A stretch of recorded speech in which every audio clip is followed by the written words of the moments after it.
Bharat clicks की तरफ से डॉक्टर ध्रुव गोदारा आज हमारे साथ वार्ता के लिए, पॉलिटिकल एनालिसिस के लिए, हनुमानगढ़ विधानसभा के पोस्टमार्टम भी मैं बोल सकता हूं, उसके लिए हमारे जिले के वरिष्ठ पत्रकार भी बोल सकता हूं मैं, संस्थापक Bhatner post group editor Gopal Jha ji हमारे साथ उपस्थित हैं। झा साहब, आपका स्वागत है भारत क्लिक्स चैनल पर। धन्यवाद ध्रुव जी। आज मुझे बड़ी खुशी हो रही है व्यक्तिगत तौर से कि आप पूरे जिले के राजनीतिक हस्तियों के अधिकारियों के इंटरव्यू करते हैं। आज मुझे आपका इंटरव्यू करने का सौभाग्य प्राप्त हुआ है। आपको कैसा महसूस हो रहा है? चलिए, अच्छा है। और हम तो वैसे ही चर्चा करते रहते हैं आप सबसे, तो बिल्कुल आपने भारत क्लिक्स के नाम से बहुत बढ़िया आप लोग मैं कार्यक्रम देखता हूं और अच्छा प्रयास है, और हम तो यही कहेंगे कि आप लोग इसी तरह से अच्छा काम करते रहें। झा साहब, आप इस जिले की गहरी पकड़ रखते हैं काफी सालों से, बहुत तरह का एनालिसिस आप करते हैं, पॉलिटिकल एनालिसिस भी आप करते हैं, समाज का भी मूल्यांकन आप करते हैं। धीरे धीरे पत्रकारिता में जो विघटन आया है या पत्रकारिता पर बहुत सारे लोगों ने सवाल उठाना प्रारंभ कर दिया, इस विषय में आपकी क्या ओपिनियन है? ठीक है, उसके लिए हम खुद जिम्मेदार हैं। जो पत्रकारिता जमात में जो लोग हैं उनकी सबसे बड़ी जिम्मेदारी है, क्योंकि जो कहा जाता है कि जो पत्रकार होता है वो विपक्ष में होता है हमेशा, क्योंकि लोकतंत्र में जैसे हम सब जानते हैं कि भाई 4 खंबे हैं, और ये जो चौथा खंबा है पत्रकारिता का, ये हमने खुद तय नहीं किया है, ये पब्लिक ने तय किया है। संविधान ने नहीं कहा कि भाई आप चौथे खंबे हैं।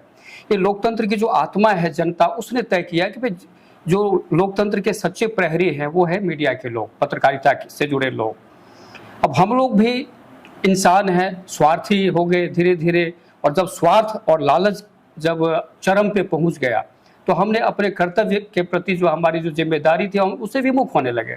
और आज जो हम देखते हैं तो हमें भी बहुत ज़्यादा दिक्कत तो होती है कि जब लोग गोदी मीडिया और देखते हैं पत्रकारों को किस तरह से वो बातचीत कर रहे हैं, किस तरह से उनका जो इलेक्ट्रॉनिक मीडिया ने जो स्थिति की है, तो हमें लगता है कि देश का दुर्भाग्य है।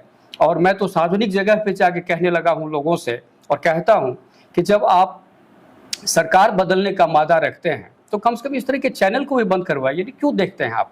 भाई कुछ जबरदस्ती आपको तो नहीं कहता कि आप ये कार्यक्रम देखिए जी, भाई आप अच्छा चीज, बढ़िया चीज देखिए, अच्छे लोगों को सुनिए, क्योंकि बौद्धिक खुराक बहुत जरूरी है। जब झूठ ही झूठ परोसा जा रहा है देश में, तो निश्चित रूप से जो हमारी जो पत्रकारिता का जो ये दौर है, और मैं अभी जैसे आपने कहा कि भटनेर पोस्ट जो मैगजीन है उसमें हमने जो पहला इशू शुरू किया था, शायद आपको पता हो, उसमें हमने पत्रकारिता का प्रश्न काल, हमने जो पहला एडिशन लॉन्च किया उसमें हमने सिर्फ अपने पेशे पे ही सवाल उठाया था पब्लिक की तरफ से। और हमारा मैसेज ये था कि हम आने वाले समय में वही लिखेंगे जो सच होगा। जब हमारी खुद के बारे में हम नहीं सब कुछ सही सही लिख सकते हैं तो बाकी के बारे में हमें लिखना ही चाहिए, बोलना ही चाहिए। जी जी। आज मैं आपसे विशेष रूप से इस जिले का मुख्यालय है, ये जिले के मुख्यालय पर विधानसभा क्षेत्र भी आता है।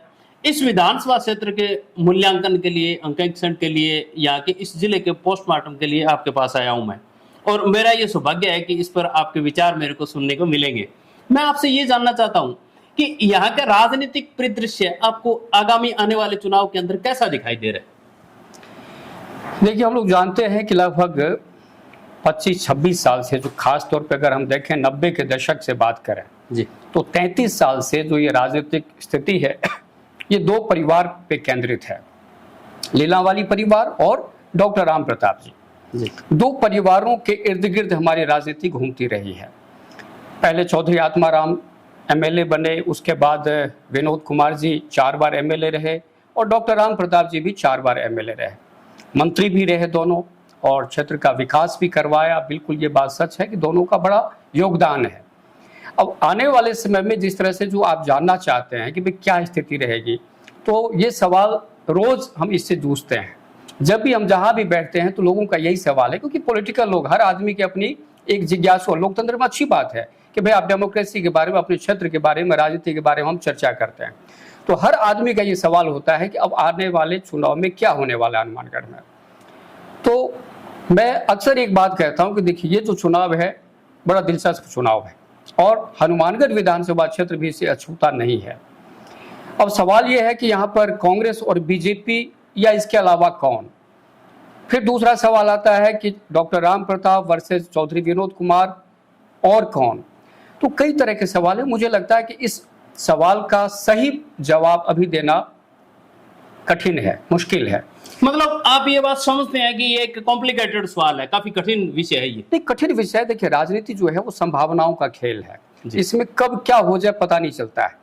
अब एक मुद्दा जैसे आप जो जानना चाहते हैं कि भाई, कहा जा रहा है कि भाई डॉक्टर राम प्रताप जो हनुमानगढ़ भाजपा के भीष्म पितामह है, सबसे वरिष्ठ नेता है, वो अनुभव में, उम्र में, हर तरह से। अब उनके ऊपर एक सवाल हो गया, साहब उनको टिकट मिलेगा या नहीं मिलेगा। हाँ, उम्र का तकाजा लेकर के चर्चाएं चल रही है, आशंकाएं व्यक्त की जा रही है। बिल्कुल। तो भाजपा या कांग्रेस या कोई और भी पार्टी है, देखिए सत्ता सबको चाहिए, बीजेपी को भी सत्ता चाहिए, कांग्रेस को भी सत्ता चाहिए, या जो दोनों के अलावा लोग हैं उनको भी सत्ता चाहिए। अब सत्ता के लिए कोई भी जो नियम है वो स्थायी नियम नहीं होते हैं। अभी जैसे कहा गया कि भाई जो 80 क्रॉस कर गए उनको आप टिकट नहीं देंगे, तो फिर तो दोनों विधायक कांग्रेस और भारतीय जनता पार्टी के मान के चले, अब की बार हाशिए पर रहेंगे। नहीं, मैं ये नहीं कह रहा। मेरा कहने का मतलब ये है, जैसे मैंने पहले कहा आपको, कि राजनीति संभावनाओं का खेल है, और जब उनको लगता है कि इनके अलावा कोई टिकट निकालने की स्थिति में नहीं है तो वो नियम धराशायी रह जाते हैं। तो इसीलिए अगर ये कहना कि डॉक्टर राम प्रताप को टिकट मिलेगा या नहीं मिलेगा, ये या तो पार्टी को पता है, या मोदी जी को पता है, अमित शाह को पता है, या जो पार्टी के जो हाईकमान है उनको पता है। उनके लिए ये है कि उनके लिए व्यक्ति मायने नहीं रखते हैं। हो सकता है उनको लगता है कि भाई डॉक्टर राम प्रताप से बेहतर कोई विकल्प उनको मिल गया है, तो निश्चित रूप से पार्टी वो कहे ठीक है जी, उनको दे दो टिकट। लेकिन अगर उन पार्टी को लगता है कि राम प्रताप जी का यहाँ पर कोई विकल्प नहीं है, जनाधार के हिसाब से, अनुभव के हिसाब से, तो कोई बड़ी बात नहीं है कि उनको ही रिपीट कर दे। तो इसलिए अपन अभी ये नहीं कह सकते कि उनका टिकट कटने वाला है या उनको दोबारा वो टिकट दे देंगे। छोटे मंच पर बड़ी बार बातें रिपीट हो रही है, परिवारवाद और वंशवाद, क्या इसका प्रभाव आपको आगामी विधानसभा चुनाव में कहीं दिखाई देगा, ऐसी आशंका है? देखिए, परिवारवाद, वंशवाद, ये सब पॉलिटिकल एजेंडा है, चाहे वो भाजपा हो या कांग्रेस हो। वो अपने स्वार्थ सिद्धि के लिए इस तरह की बातें करते हैं। डॉक्टर का बेटा डॉक्टर होता है, इंजीनियर का बेटा इंजीनियर हो सकता है ना, किसान का बेटा किसान हो सकता है, तो भाई नेता का बेटा नेता क्यों नहीं हो सकता? पर जबरदस्ती थोपने की स्थिति नहीं होती, वो पब्लिक तय करती है। फिर जनता तय करती है कि उसका बेटा एमएलए बनेगा, एमपी बनेगा, प्रधान बनेगा, पार्षद बनेगा या नहीं बनेगा। तो इसीलिए मैं किसी वंशवाद या परिवारवाद की बात मैं नहीं करता। मैं तो एक चीज कहता हूं कि पब्लिक तय करती है, ना तो मैं तय कर सकता हूं, ना आप तय कर सकते हैं, ना कोई, ये पब्लिक तय करती है। ये पार्टियों को तय करना होता है। ठीक है, ये बात सही है कि एक ही परिवार को बार बार रिपीट करने का मतलब नहीं होता। भाई और भी तो कार्यकर्ता हैं पार्टी में, भाई कोई भी पार्टी हो, विचारधारा की बात जब होती है तो जब एक ही परिवार के लोगों को बार बार आप टिकट देते हैं, कार्यकर्ताओं को भी महत्व मिलना चाहिए। हाँ, कार्यकर्ताओं की अनदेखी होती है। भाई हो सकता है कि भाई एक बार वो हार जाएगा, अगली बार उसको मौका मिल जाएगा, तभी तो ये होगा। तो निश्चित रूप से ये जो है कि परिवारवाद, वंशवाद, ये अलग मुद्दे हैं, लेकिन दूसरा पहलू जब देखते हैं तो कार्यकर्ताओं के लिए बहुत घातक स्थिति पैदा हो जाती है। वो सोचा यार मैं तो जिंदगी भर दरी उठाऊंगा, फिर इनके बेटा आ जाएगा, फिर पोता आ जाएगा, फिर कोई और आ जाएगा, मेरा नंबर कब लगेगा? इन्फिनिटी कॉम्प्लेक्स आ जाता है। हाँ, राजनीति के अंदर भी। तो उसकी जो विचारधारा है, उसकी जो निष्ठा है पार्टी के प्रति, वो प्रभावित होने लगती है। तो अब की बात, आपको ऐसा नहीं लग रहा कि राष्ट्रीय लोकतांत्रिक पार्टी भी इस जिले के अंदर पैर पसार रही है? पंजाब हरियाणा की राजनीति का भी प्रभाव काफी रहता है, तो आम आदमी पार्टी भी आ रही है, जननायक जनता पार्टी भी पैर पसारने की कोशिश है, अभिनव राजस्थान पार्टी भी पैर पसारने के प्रयास में है। क्या ये छोटी छोटी पार्टियां, जो क्षेत्रीय पार्टी जिनको कह देते हैं, या जो पार्टियां नेशनल दर्जा हासिल करने जा रही है, इनका भी इस विधानसभा के अंदर कोई आंशिक प्रभाव रहेगा? देखिए, आम आदमी पार्टी की बात करते हैं। सबसे पहले तो आम आदमी पार्टी के पास खुद के पास कोई सामान नहीं है। मैं तो स्पष्ट रूप से कहता हूं कि खुद का बहुत बड़ा कोई आधार है नहीं। पिछले चुनाव में मतलब पॉइंट के हिसाब से उसको वोट मिले थे। अब 5 साल के बाद ये स्थिति है कि पंजाब में उनकी सरकार बन गई, दिल्ली के बाद पंजाब, और गुजरात जो हमारा पड़ोसी है वहाँ भी उनका बहुत ही कहते हैं अप्रत्याशित प्रदर्शन किया, बहुत अच्छा प्रदर्शन किया आम आदमी पार्टी ने। तो अब ये लगता है कि भाई आम आदमी पार्टी, अब गंगानगर केजरीवाल साहब आ रहे हैं, वहाँ पे वो यही है कि देखिए इनका जो भविष्य है वो कांग्रेस और भाजपा के जो असंतुष्ट नेता हैं उनके भरोसे उनकी राजनीति चलने वाली है। मतलब राजनीति के अंदर भी मोहरे तलाशे जा रहे हैं, दूसरों के मोहरों के ऊपर दाव लगाया जाएगा। हाँ, क्योंकि खुद के पास इतना जनाधार वाला नेता भी उनके पास पूरे राजस्थान में नहीं है जो एक सीट निकालने की स्थिति में, वो जो 10,000, 15,000, 20,000 वोट जुटाने की स्थिति में, अपवाद को छोड़ के। तो ऐसी स्थिति में हमें लगता है कि अभी तो देखिए खेल शुरू होने वाला है, खेल शुरू नहीं हुआ है अभी। जिन पार्टियों का नाम आपने लिया कि जसपा है और ये आरएलपी है या आम आदमी पार्टी है या और भी अभिनव की बात की आपने, ये सारी पार्टियां किसी का वजूद नहीं है अभी, है ना। अगर आरएलपी की बात करें तो हनुमान बेनीवाल का अपना एक प्रभाव है किसान वर्ग में, लेकिन इतना बड़ा प्रभाव नहीं है कि पूरे राजस्थान की राजनीति को प्रभावित करें या हनुमानगढ़ की राजनीति को प्रभावित कर दें। सीमित, यूं कह सकते हैं कि दायरा सीमित है, अभी धीरे धीरे बिल्कुल बढ़ रहा है। बिल्कुल दायरा सीमित है, लेकिन ये जब सारे लोग इकट्ठे हो जाएंगे, जैसे एक थर्ड फ्रंट की बात हो रही है कि कांग्रेस और भाजपा के अलावा एक थर्ड फ्रंट बनेगा। तो जैसे मैंने अभी 2-3 दिन पहले कार्यक्रम में कहा भी था कि जो आम आदमी पार्टी है वो कहती है कि हम थर्ड फ्रंट हम हैं, यानी भाजपा और कांग्रेस का विकल्प तो हम ही है। आरएलपी भी पिछले चुनाव में यही कहती थी, उससे पहले बसपा भी यही कहती थी, उससे पहले बीटीपी भी यही कहती थी। अलग अलग विकल्प बन रहे हैं, हाँ, एक नहीं बन रहे। वो दावा करते हैं लेकिन ये सच नहीं है। यहाँ तो ये है कि यहाँ का जो मिजाज है जनता का कुछ अलग है, वो भाजपा कांग्रेस के अलावा तीसरे पे भरोसा नहीं करती है यहाँ की जनता। लेकिन इस बार हमें लगता है कि अगर सारी पार्टियां एकजुट हो जाती हैं और वोटों का जो ध्रुवीकरण है, भाई ध्रुव जी आप हैं और ध्रुवीकरण की आप बात करते हैं, तो जब ध्रुवीकरण होगा तो उससे कुछ ना कुछ परिणाम अलग हो सकता है। लेकिन फिलहाल पर एक बात आपकी रोक के पूछना चाहूंगा, बड़ी विचित्र परिस्थिति दिखाई दे रही है। भारतीय जनता पार्टी का संगठनात्मक ढांचा बहुत मजबूत है जिले के अंदर, कांग्रेस पार्टी कहीं न कहीं पीछे खड़ी दिखाई दे रही है। उनको तो अभी तक जिला अध्यक्ष तय करने में काफी कसमकस काफी दिन से चल रही है। क्या ये कहीं ना कहीं दोनों पार्टियों को पीछे नहीं धकेलती? निश्चित रूप से देखिए, संगठन के बगैर सरकार बनाना बड़ा मुश्किल होता है और कांग्रेस पिछले कई साल से संगठनात्मक रूप से इतना कमजोर हो चुकी है, जर्जर हो चुकी है कि यहाँ पर आप देख लीजिए कि भाई यहाँ पर 2.5-3 साल से कोई जिलाध्यक्ष नहीं है, ब्लॉक अध्यक्ष भी है तो टीम नहीं है। तो कांग्रेस में सिर्फ गहलोत साहब के नाम पे ही चुनाव लड़ा जा रहा है इसलिए। लेकिन जब तक आप संगठन तैयार नहीं करेंगे तब तक भी पब्लिक को फेस कौन करेगा? सिर्फ सरकार थोड़ी फेस करेगी, फिर ब्यूरोक्रेसी थोड़ी फेस करेगी, फिर उसके लिए तो संगठन भी चाहिए, कार्यकर्ता भी चाहिए। तो ये जो कांग्रेस बीजेपी के बीच में ये अंतर तो है। बीजेपी का जहां तक है कि जहां पर मैं अक्सर एक बात कहता हूं कि कांग्रेस जहां पर सोचना बंद कर देती है, बीजेपी के जो रणनीतिकार हैं वहां पर सोचना शुरू कर देते हैं। तो बहुत बड़ा फासला है कांग्रेस और बीजेपी के बीच में इस मामले में। मतलब आप तकनीकी रूप से अगर मैं बोलूं तो एक पार्टी धरातल से सोच रही है, एक पार्टी आर्टिफिशियल इंटेलिजेंस वाले तरीके से सोच रही है, न्यू टेक एज के हिसाब से। हाँ, बिल्कुल कह सकते हैं कि कांग्रेस को अपने संगठन पर बहुत ज्यादा ध्यान देने की जरूरत है। अगर उसको लगता है कि सरकार रिपीट करना है तो निश्चित रूप से उसको अपनी टीम, जो लोग अभी रूठे हुए लोग हैं उनको मनाना पड़ेगा, टीम तैयार करनी पड़ेगी, सरकार की जो कल्याणकारी या जो भी उनकी योजनाएं हैं आम जनता तक पहुंचे उसके लिए मेहनत करनी पड़ेगी, जैसा कि भाजपा के लोग करते हैं, भाजपा के कार्यकर्ता करते हैं। फिर मोदी जी की जो भी जन कल्याणकारी योजनाएं हैं उसके लिए आप देखिए किसी भाजपा कार्यकर्ता से बात कर लीजिए, वो बड़ा मुखर होकर बात करता है। लेकिन कांग्रेस में आप बात करें तो कांग्रेस वाले बिल्कुल मुरझाए हुए नजर आएंगे, आपको बिल्कुल मायूस नजर आएंगे। तो ये जो दोनों में जो अंतर है इसको पाटना पड़ेगा, इसके लिए बहुत ज्यादा काम करना पड़ेगा कांग्रेस को। जिले के अंदर एक और विचित्र स्थिति है, नगर निगम या नगर परिषद क्षेत्र आता है जिला, नगर परिषद के चेयरमैन ने भी ताल ठोक रखी है कि अब की बार बदलाव के लिए गणेश राज है। तो ये नारा कहां तक बुलंद होगा? शहर के अंदर विकास की गंगा उन्होंने जो बहाई है, जैसा वो बता रहे हैं, और कुछ लोग प्रत्यक्ष उसको महसूस भी कर रहे हैं, लोगों को सड़कें वगैरह इंफ्रास्ट्रक्चर दिखाई दे रहा है। तो क्या ये चीजें कहीं ना कहीं प्रभावित करेगी राजनीति को? देखिए, हर आदमी में कहते हैं कि हर आदमी में होते हैं 10-20 आदमी जिसको भी देखना हो कई बार देखना हो, है ना। तो ये बात सच है कि भाई हनुमानगढ़ में जो विकास हुआ है, जो शहर की तस्वीर बदली है, निश्चित रूप से गणेश राज बंसल इसके लिए इनको श्रेय मिलना ही चाहिए। लेकिन ये है कि सिर्फ विकास के नाम पे बहुत कुछ हो जाएगा।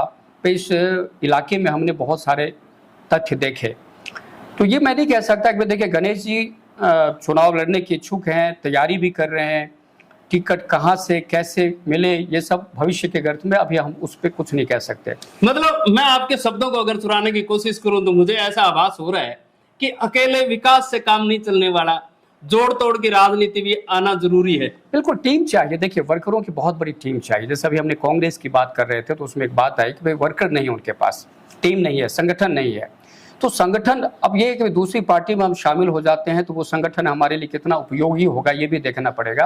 लेकिन ये है कि ठीक है, सबको अपना अपना अधिकार है, सबकी अपनी इच्छाएं हैं, महत्वाकांक्षा है, राजनीति में तो सबकी महत्वाकांक्षा है। चाहे कोई भी जो राजनीति में काम करता है वो सोचता है कि मुझे एमएलए बनना है, एमपी बनना है, मंत्री बनना है, मुख्यमंत्री बनना है।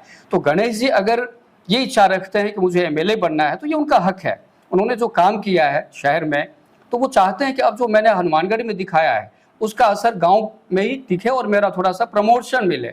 तो प्रमोशन के लिए वो काम कर रहे हैं, तो अच्छी बात है, सबको प्रयास तो करना ही चाहिए। राजस्थान राज्य की और इस विधानसभा की एक रिवायत रही है, या मैं यूं भी कह सकता हूं कि एक रियासत परंपरा रही है। लोकतांत्रिक है तो रियासत तो नहीं कह सकते, लोकतांत्रिक देश के अंदर लोकतांत्रिक प्रक्रिया से विधायक चुनकर आते हैं, पर यहाँ की एक रवायत रही है, एक बार कांग्रेस एक बार बीजेपी।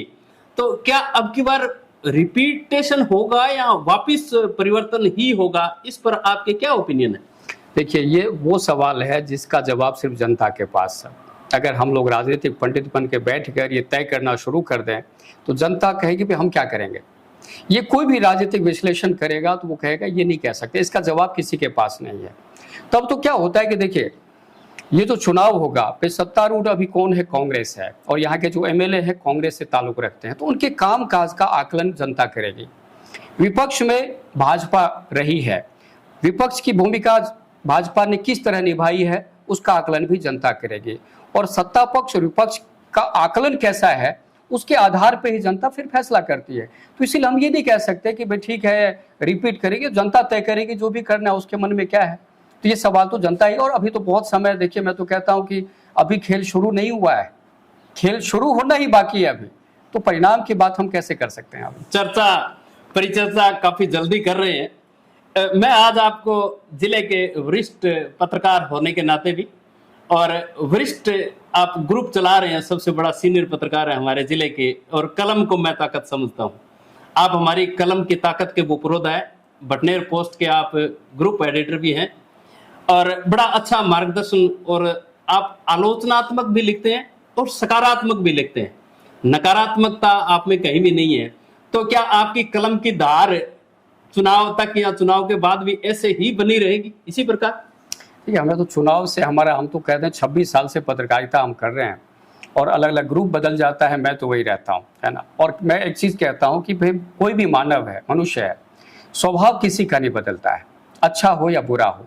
अगर ये मेरा स्वभाव बुरा है तो मैं बदल नहीं सकता, और अगर इसको कोई अच्छा माने तो भी मैं नहीं बदल सकता। तो ये तो जो खरी खोटी सुनाने की जो आदत है वो हमेशा रहेगी, और मैं शायद इसको बदल भी नहीं सकता। मैं तो जो मन में आता है मैं बोल देता हूँ। मैं ये नहीं सोचता हूँ कि भाई इसका अब लोग क्या सोचे, लोगों को तय करना है कि मैं क्या बोल रहा हूँ, किस हिसाब से बोल रहा हूँ। इसलिए मैं इस मामले में नहीं रहता कि चुनाव तो चलो 5 साल के बाद 2 साल होता रहता है, लेकिन चुनाव से अपना क्या लेना देना। अपना काम तो अपनी बात कहनी है, अपनी बात लिखनी है जो जनता की बात है, और वो हम जनता की बात करते रहते हैं और ऐसे मुखर होकर करते रहते हैं। धन्यवाद झा साहब, आज आपने अपना महत्वपूर्ण समय भारत क्लिक्स के लिए निकाला। आपका भी बहुत बहुत धन्यवाद, और इसी तरह से जो कार्यक्रम है आप जारी रखें और लोकतंत्र को मजबूत करने में जनता की आवाज बने रहें। बहुत बहुत धन्यवाद। आज तक झा साहब हर किसी का इंटरव्यू करते आए हैं, चाहे कोई प्रशासनिक अधिकारी हो, चाहे कोई राजनेता हो। आज हमें यह अवसर मिला श्री गोपाल जी झा का इंटरव्यू करने का, तो आपको इनके विचार कैसे लगे, हमारा ये इंटरव्यू कैसा लगा, इसके लिए आप हमारे इस चैनल को लाइक कीजिए, सब्सक्राइब कीजिए। आप भी अगर अपनी आवाज हमारे चैनल तक पहुंचाना चाहते हैं तो आप हमारे दिए गए नंबर पर संपर्क कर सकते हैं। आपके जनता से जुड़े हुए मुद्दों को उठाने के लिए हम तत्पर हैं।